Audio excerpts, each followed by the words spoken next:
그제보다 날씨가 많이 포근해졌습니다.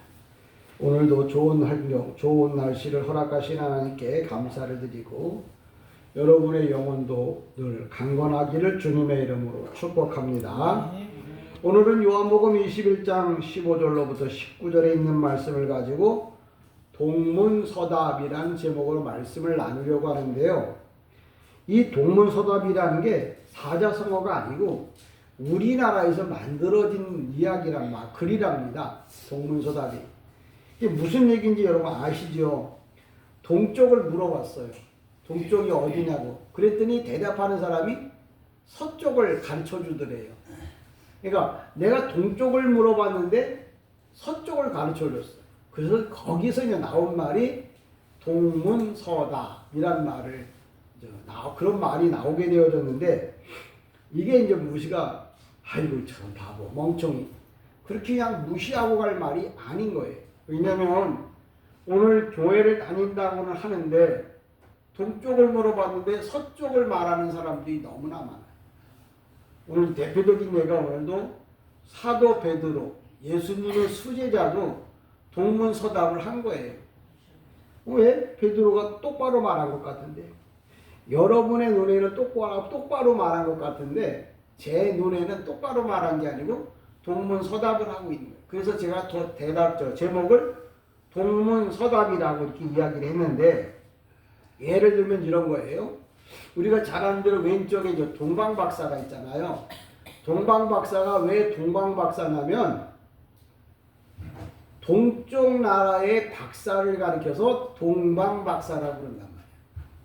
그걸 물어봐도 모르는 사람들도 많더라고. 동방박사가 뭐냐고 물어보면 이름 아니냐. 근데 동쪽 나라에서 온 박사를 동방박사라고 그래. 그럼 또 누군가가 물어볼 거예요. 그럼 동쪽은 어디냐 그랬더니 아주 은혜가 충만하다는 목사님이 할렐루야 동쪽. 그러면 왜? 동방의 예의지국 해 뜨는 나라 우리나라가 동방박사 동쪽이 아닙니까? 동방박사가 우리나라에서 왔다고? 그러니까 동방박사가 어느 나라 사람이냐고 물어보면 우리나라 사람이라고 말하는 목사님들도 계셔요. 또 성도들도 그렇게 왜? 우리가 매일 느끼는 우리는 동방예의지국 동쪽에서 해 뜨는 나라 우리나라. 우리나라에서는 동방박사가 갔단 말이에요. 그렇게 만약에 말한다면 그 사람은 뭐예요? 동문서답하는 거예요. 여기 동방이라고 하는 말은 이스라엘 땅에서 봤을 때 동쪽이 어디냐? 우리는 여기서 보면 동쪽이 저쪽, 이쪽이 정동진이라는 게 그쪽이잖아요. 동쪽에 동쪽이라고 해서 정동진이라고 그런단 말이에요. 그처럼 오늘 성경에서 말하는 대로다가 동방은 어디냐? 이스라엘 땅에서 동쪽은 어디냐면 옛날로 말하면 페르시아, 지금으로 말하면 이란이야. 이란에서 동방박사가 베들레헴으로 왔다는 말을 동방에서 박사가 왔다고 이야기를 하는 거예요. 근데 이것도 저것도 모르고 동방박사가 어디서 왔는지도 모르고 동쪽에서 온 박사가 동방박사인 줄도 모르고 그 동쪽이 우리나라인지 북한인지 소련인지 러시아인지 아닌지도 모르고 원래 성경에서 말하는 동쪽은 뭐냐면 옛날에는 이름이 페르시아였는데 지금은 이란이에요. 그 이란이 바로 뭐냐면 성경에서 말하는 동쪽이야. 그렇게 말을 해줘야 예수님을 찾아왔던 그 동방박사가 바로 지금의 이란 그쪽에서 천문학을 연구하던 그분이 예수님을 찾아왔구나 그렇게 알아들어요. 근데 일반적으로다가는 그냥 이스라엘을 넘어서면 이스라엘 말고 유대 나라 유대 사람 말고 그 다음에 세상 사람이 뭐냐면 헬라인, 이방인이라고 세상에 두 가지밖에 없어요. 유대 사람이냐 아니면 이방 사람이냐. 그 이방 사람들은 다 뭐냐면 그냥 예수를 모르는 사람이야. 근데 동방박사라는 말은 예수를 모르던 사람이 예수를 찾아왔다. 전에 교회 안 다니던 사람이 예수를 믿기로 교회에 왔다. 그러면 그 사람이 누가 되는 거냐면 동방박사가. 옛날에 그 페르시아에서 이란에서 별을 연구하던 그 동방박사가 아니고 예수를 몰랐던 사람, 그 사람이 예수를 믿고 예수를 영접하면 그 사람이 동방박사야. 그 사람이 어디 가는 사람이냐? 천국 가는 사람이라. 그러니까 여러분 동방박사에 대해서 이야기를 해도 1000번만 새로운 말을 많이 들어야 돼. 동방박사가 뭔지도 모르고 그냥 동방박사라고 말하면 안 돼. 동방박사가 누구라고요? 예수 안 믿는 사람이 예수를 믿으려고 교회를 왔어. 이 사람이 누구라고? 동방박사라고. 성경은 그 말을 하려고. 그리고 동방박사가 자그마치 805km 부산에서보다 더 먼 제주도 거리에서 예수를 믿자고, 그렇다고 뭐 교회를 정해놓은 건 아니지만 예수 만나려고 인생의 산전수전을 다 겪었어. 그 사람은 진짜 많은 시간을 805km나 되는 험한 세월을 지나왔잖아. 그리고 예수를 만났어. 그 사람의 이름이 동방박사.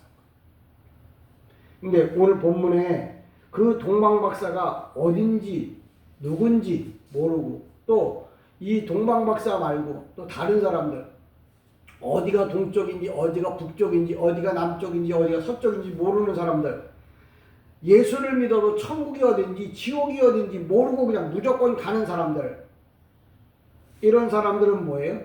동문서답하는 신앙생활을 한다는 거예요. 그러니까 여러분이 걸어도, 옛말에 그런 말 있잖아요. 돌다리도 두들겨보고 건너라고. 내가 지금 믿고 있는 예수가 내가 가고 있는 길이 천국 가는 길인지 아니면 지옥 가는 길인지 뭔가 알고는 가야 할 거네. 이것도 저것도 모르고 무조건 가기만 하면 된다고 가보니까 어떤 사람은 천국이, 어떤 사람은 지옥이라. 모르고 가서 천국 가도 뭐예요? 노숙자예요. 천국 들어가죠. 이왕이면 여러분이 올바른 예수를 믿고 올바로 알고 천국에 들어가기를 주님의 이름으로 간절히 축복합니다. 그럼 왜 베드로가 그렇게 말을 잘했는데도 불구하고 예수님께서 베드로 보고 야, 너 왜 계속해서 동문서답하고 앉았냐? 이렇게 물어보는 거거든요. 내가 볼 때는 성경에 보면 기막히게 베드로가 얘기를 잘 했는데 왜 베드로 보고 동문서답을 하느냐고 물어보는데, 이제 그걸 여러분은 모르잖아요. 이제 알고 있는 이 목사가 알려주는 거예요. 어떻게 아느냐면 주님이 물어본 질문이, 예수님이 그 물어본 질문이 뭐냐면 한글로다가 야 베드로야 너 나 사랑하느냐? 그렇게 물어봤으면 베드로가 뭐해? 예, 내가 지금 사랑합니다 그러면 말이 맞잖아요. 근데 이 물어볼 때 예수님은 한글로 안 물어봐요. 헬라어나 히브리어로 물어봐요. 헬라어로 물어볼 때 뭐라고 물어보느냐면 아가페스메 이렇게 물어봐요. 아가페스메 라고 물어봤어. 이게 뭐냐면 내가 나를 사랑하느냐라는 말인데, 그러니까 베드로도 헬라어로 말했을 거 아니에요. 네, 사랑합니다. 근데 이 베드로가 말할 때 뭐라고 얘기했냐면 예수님은 아가페스메 그리고 물어봤는데 베드로는 뭐라고 말하냐면 필리아라고. 그 뭐가 다르냐? 여러분이 성경을 보면은 우리나라 말은 사랑이란 말이 그냥 한 단어예요. 근데 헬라어는 사랑이란 말이 5단어가 있어요. 5단어로. 첫 번째 뭐냐면 에피투미아라는 사랑이란 말이 있어. 근데 그거 뭐냐? 갈망, 욕구, 열망, 그런 거, 성적인 욕망, 그걸 바라다 보고 할 때 에피투미 이렇게 불러요. 그러니까 여러분들이 서로가 남녀간에 아니면 내가 사랑하고 싶은 사람에게 표현할 때는 뭐라고 말하면 에피투미아 이렇게 불러요. 또 하나는 뭐냐면 에로스라고 하는 사람이 있어요. 에로스. 이 에로스는 더 구체적인 거예요. 남녀간의 구체적인 정신적 감정에 끌려서 내가 사랑한다고 말할 때 뭐라고 하냐면 에로스라고 해요. 우리로 말하면 야, 이왕 이 여자에게 자기가 사랑한다고 말할 때면 정말 사랑스러운 마음, 정말 진실한 사랑을 가지고 이 말을 해줘야지. 지나가는 말로 그냥 프로포즈를 한다든지 프로포즈를 했는지 안 했는지 모를 그런 말로 하면 안 되잖아요. 그러니까 말을 지금은 이 말을 해야 되고 다음에는 이 말을 해야 되고 또 지금은 이 말을 해야 되고 다음에는 이 말을 해야 돼요. 그 말마다 뜻이 있잖아요. 근데 지금 우리가 잘 아는 대로 에피투미아 이것도 사랑이야. 에로스도 사랑이야. 그러면 부모와 자식 간의 사랑도 사랑인데 그건 스토르게 사랑. 사랑이 스토르게 사랑은 부모와 자식들 간의 사랑이에요. 부모가 자식을 사랑한다는데 야 내가 너를 에로스적으로 사랑할게 그렇게 말하는 부모는 없어요. 부모가 자식을 사랑할 때 스톨게적인 사랑을 한다고 이게 가족 간의 구성원으로서 사랑한다고 하는 표현을 해야 되는 거예요. 근데 아무렇게나 하면 어때? 자식한테도 뭐 에로스적인 표현을 쓴다든지 그러면 세상 말로 말하면 변태인 거죠. 잘못된 거예요. 그러니까 써야 될 때 쓰지 않으면 잘못된 거예요. 그 써야 할 때 쓰지 않으면 동문서답하는 거예요.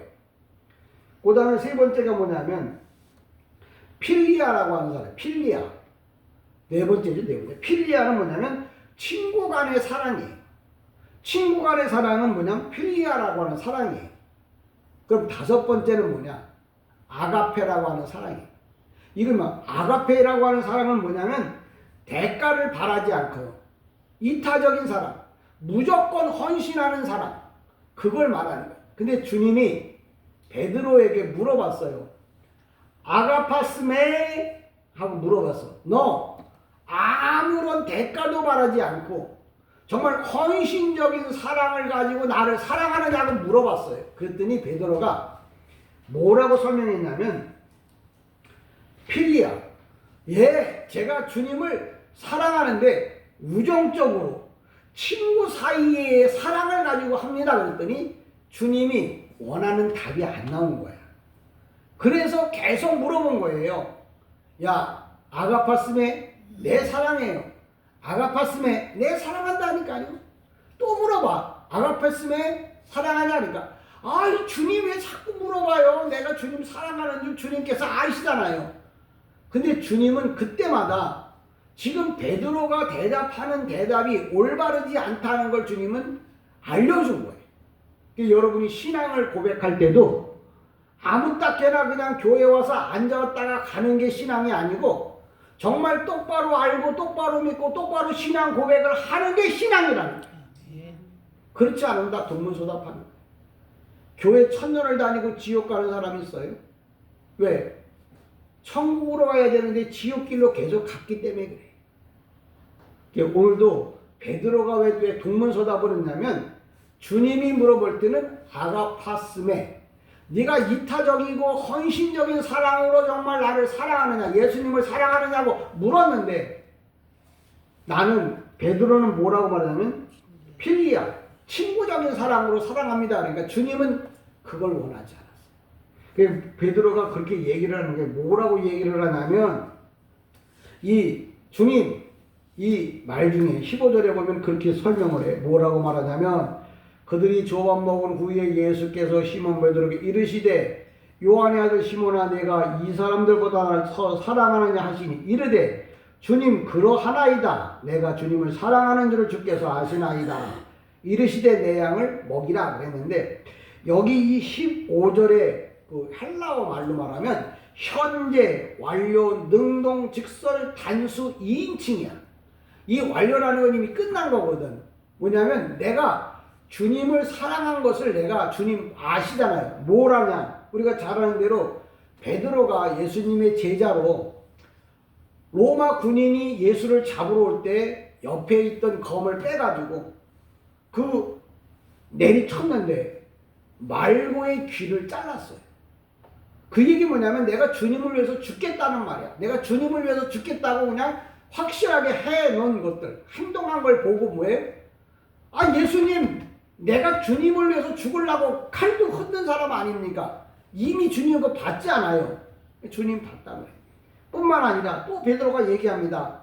아, 예수님이 그 죽었다가 부활하신 후에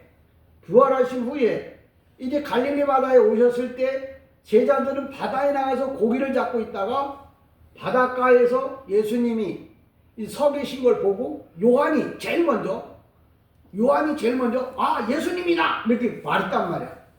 그랬더니 베드로가 그 얘기를 듣자마자 뭐예요?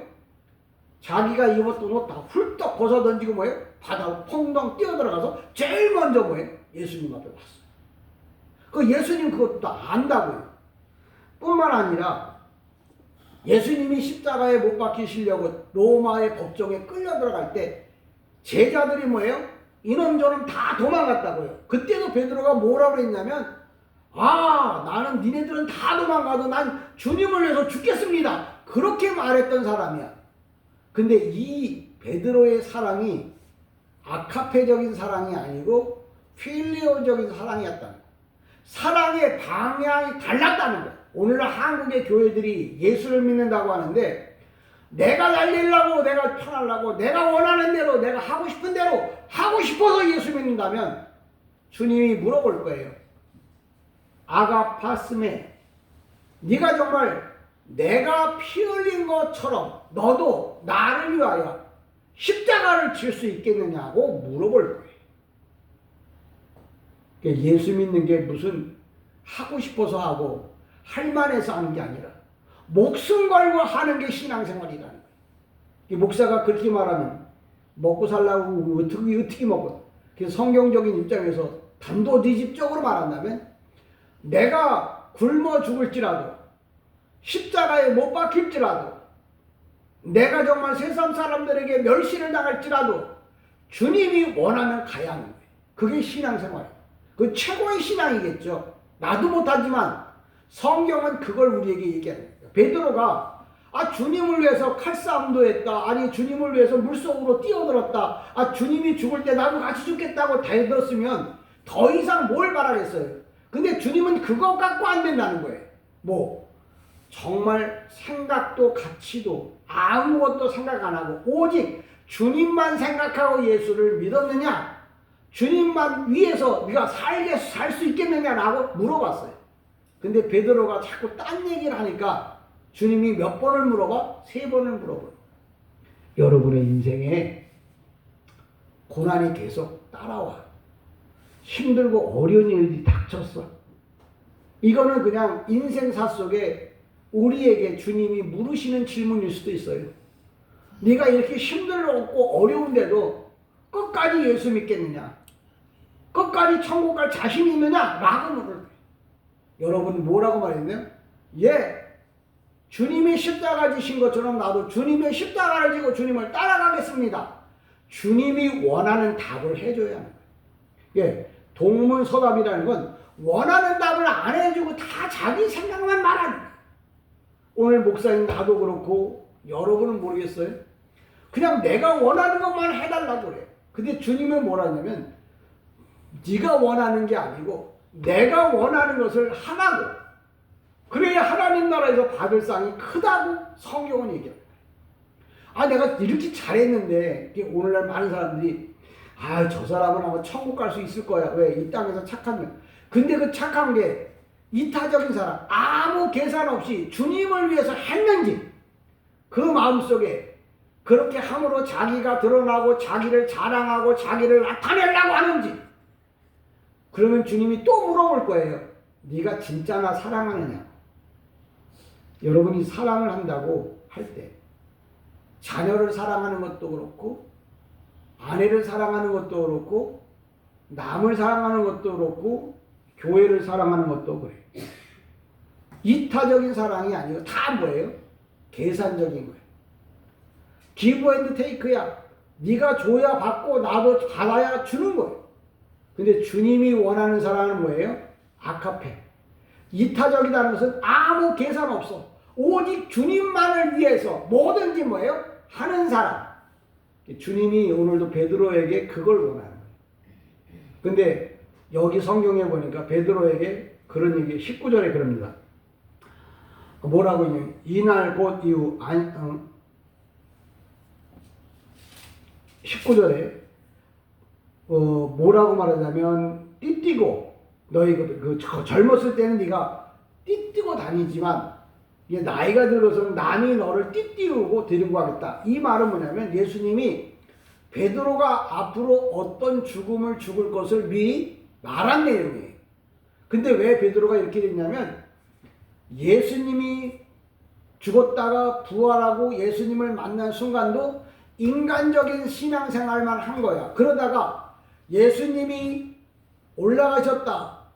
성령께서 오순절 마가의 다락방에 오셨을 때 그때 베드로, 요한, 예수님의 제자들이 그때 예수님이 누군가를 똑바로 알았어. 그리고서 그때부터 이타적인 사람, 정말 주님이 원하는 삶을 살았다는 거야. 오늘 교회 많이 다닌다고 목사라고 권사라고 무조건 다 올바른 신앙생활하는 게 아니라 예수, 성령의 체험을 한 사람, 성령을 통과한 사람, 그 사람은 뭐예요? 주를 위하여 목숨을 거는 사람. 그렇지 않으면 나 뭐예요? 이타적인 사람을 한다. 오늘도 제가 왜 이 말씀을 함께 나누느냐면 지나간 일들을 내가 모두 했다고 자랑할 게 아니라 정말 내가 아무 사심 없이 오직 주님만 믿는 믿음을 가지고 주님만 사랑하기 위해서 내가 하나님을 예배해야 그 사람이야말로 하나님이 인정하는 사람이다. 형식적인 예수가 아니라 올바른 신앙적인 신앙, 그걸 가져야 되는데 15절 설명을 하면 원문을 번역한 걸 이렇게 설명하면 이렇습니다. 뭐라고 말하냐면 그 다음 그들이 아침 식사를 들었을 때 예수께서 시몬에게 말씀하신다. 시몬아, 네가 나를 이 사람들보다 더 많이 사랑하느냐? 그가 그에게 말한다. 예, 주여. 당신은 내가 당신을 사랑하는 것을 알아오셨으며. 그러니까 예수님은 그동안 베드로가 자기를 위해서 한 일들을 다 알았어. 근데 그것 갖고는 모자란다는 거야. 지금까지 충성한 것 갖고는 모자란다는 거야. 그러면서 뭘 추구하냐면 지금보다 더 올바르게 예수를 믿어서 예수님이 하신 이타적인 사람, 값없이 당신의 모든 것을 주었던 것처럼 오늘도 베드로에게, 성도들에게 그런 삶을 살라고 오늘도 말씀하십니다. 그러면서 뭐라고 얘기하냐면 야, 내 어린 양을 먹이라, 이렇게 얘기해요. 그게 왜 그러냐면 사람이 실력이라는 게 있잖아요. 실력이라는 게. 국민학교를 가르칠 사람은 국민학교만 가르쳐야 돼. 그래서 교사도 초등학교 교사, 또 중학생을 가르칠 수 있는 중학교 교사, 고등학생을 가르치려면 고등학교 교사, 대학교를 가르치려면 대학교 교수. 그쯤입니다. 베드로가 처음 고백하니까 너는 아직도 어린 양, 아주 그 기초적인 것만 가르칠 수 있는 그런 제자라는 거예요. 나중에 점점 성장해서 그 다음에 뭐예요? 이게 아르니온이라고 하는 단어가 양이에요. 또 프로바톤이라고 하는 말도 양이에요. 근데 아르니온은 어린 양이야. 프로바톤은 큰 양이야. 처음에는 어린아이였다가 이제 장성해서 큰 신앙이 되어야 하는데 그 신앙이 바로 뭐냐면 아카페적인 사랑을 하는, 정말 주님을 위하여 내 모든 것을 다 드리고 바칠 수 있는 그런 신앙. 주님은 베드로에게, 우리에게까지 요구하시는지는 모르겠어요. 왜? 베드로는 예수님의 수제자가 될 사람이잖아요. 특수훈련을 받을 사람, 뭐 대위, 중위, 소위 이런 사람들하고 일반 사병이 받는 훈련하고는 달라요. 무덤 일반 사병은 그냥 한 달 논산훈련소에 가서 받으면 돼요. 이 하사중사 상사, 이 사람들은 3개월 훈련 받아요. 그 다음에 ROTC, 대학 다니는 사람은 2년 받아요. 근데 장교가 되고 별을 받을 사람은 4년을 받아요, 훈련을. 다 훈련 받는 게 달라요. 그래서 더 이상은 안 되죠. 아마 예수님이 베드로에게 이렇게 말한 것은 예수님의 수지자를 만들기 위해서 이런 요구를 하신 것 같아요. 만약에 여러분이 예수님의 수제자가 되고 싶다면 여러분도 예수님을 사랑할 때 어떤 사랑을 해야 되느냐? 아가파스메 네, 내가 이타적인 사랑으로 주님을 사랑하겠습니다라고 말한다면 바로 여러분은 누가 되는 거예요? 베드로가 돼요. 그렇지 못하면 그냥 평범한 아마 군대도 있잖아. 계급이라는 게 있잖아요. 2등병, 1병, 상병, 병장, 하사, 중사, 상사, 소위, 중위, 대리, 소령, 중령, 대령, 그다음 완스타, 투스타 이렇게 나가잖아요. 그것처럼 신앙에도 단계가 있는 거예요. 아무렇게나 다닌다고 아무렇게나 예수 믿는다고 똑같은 게 아니에요. 저는 여러분에게 분명하고 확실하게 말합니다. 하나님 나라에 가도 뭐예요? 계급이 있다는 거. 수준이 있다는 거. 왜요? 대한민국의 주민등록을 갖고 있는 사람도 서울역에 가면 노숙자들이에요. 근데 강남에 가면 똑같은 주민등록을 갖고 있는데 벤츠 타고 하루에 막 한 끼에 막 몇백만 원짜리 식사를 하고 산다고요. 그 사람도 사람이고 이 사람도 사람인데 왜 그렇게 차이가 나느냐고. 삶이 달라서. 하나님 나라가도 똑같습니다.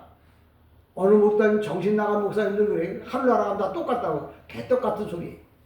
절대 속지 마세요. 그럼 뭐하러 애쓰고 뭐 힘써요.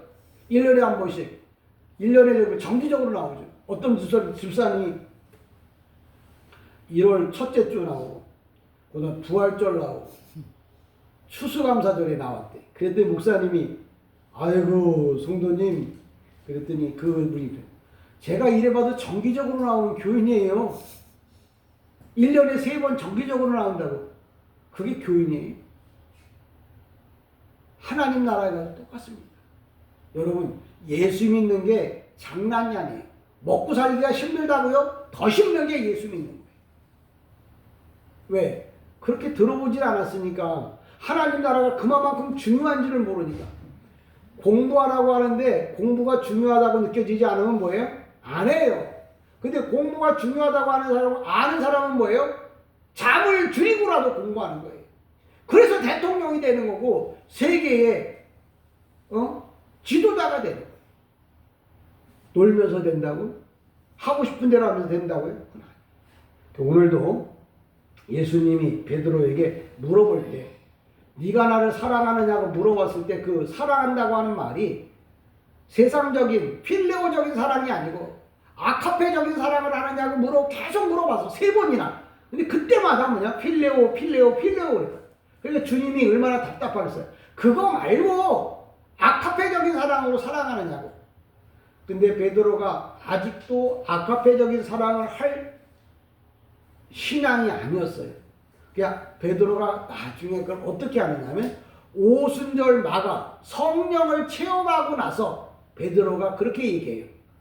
뭐라고 얘기냐면 베드로가 죽을 때 뭐라고 설명하고 죽냐면 예수님이 이렇게 십자가에 못 박혔는데 내가 감히 우리 선생님처럼 똑같이 이렇게 십자가에 못 박혀 죽을 수 없다. 나는 그래서 거꾸로 못 박아달라고 그래서 베드로는 거꾸로 십자가에 못 박혀 죽었어. 그 얘기는 뭐냐면 예수님의 이타적인 사랑, 정말 아카페적인 사랑이 뭔가를 알았기 때문에 그런 액션, 행동이 나옵니다. 여러분이 예수님의 사랑을 안다면 여러분은 예수님이 원하는 삶을 살 거예요. 베드로가 처음에는 지잘났다고 그랬다가 나중에 예수님이 말하는 사랑은 이런 거였구나라는 걸 알게 되어지고 그래서 그것 때문에 그대로 살다가 뭐예요? 오늘도 주님이 베드로 선생님이 십자가에 못 박혀 죽었죠. 저와 여러분이 이 땅에 사는 동안에 오늘도 목사가 그렇게까지 하라고야 제가 부탁하겠어요? 나도 못 가는데. 그러나 성경이 이렇다는 얘기는 목사가 해줘야 돼. 왜? 목사는 나팔이잖아요. 나팔은 하나님이 하신 말씀을 이야기해줘야 되죠. 듣든지 안 듣든지 알아먹든지 못 알아먹든지. 그러니까 중요한 건 뭐예요? 오늘도 주님은 뭐예요? 우리 보고 동문서답하지 마라. 하나님이 말씀하시는 소리를 알아들으라고 오늘 말씀하시죠. 저와 여러분이 하나님이 하시는 그 소리를 알아듣고 왜 그러면 베드로가 알아듣지 못했냐? 아카페 사랑에 대해서 몰라서 그래요. 예수님의 사랑에 대해서 몰라서 우리가 뭐예요? 내 맘대로 내 뜻대로 사는 거예요. 여러분이 하나님의 사랑을 안다면 내 생각을 말하지 않고 주님의 뜻을 따를 겁니다. 저와 여러분이 성령의 충만함을 받아서 성령의 감화 감동을 받아서 주님이 원하는 삶을 살기를 다시 한번 주님의 이름으로 간절히 축복합니다. 아멘. 기도합니다.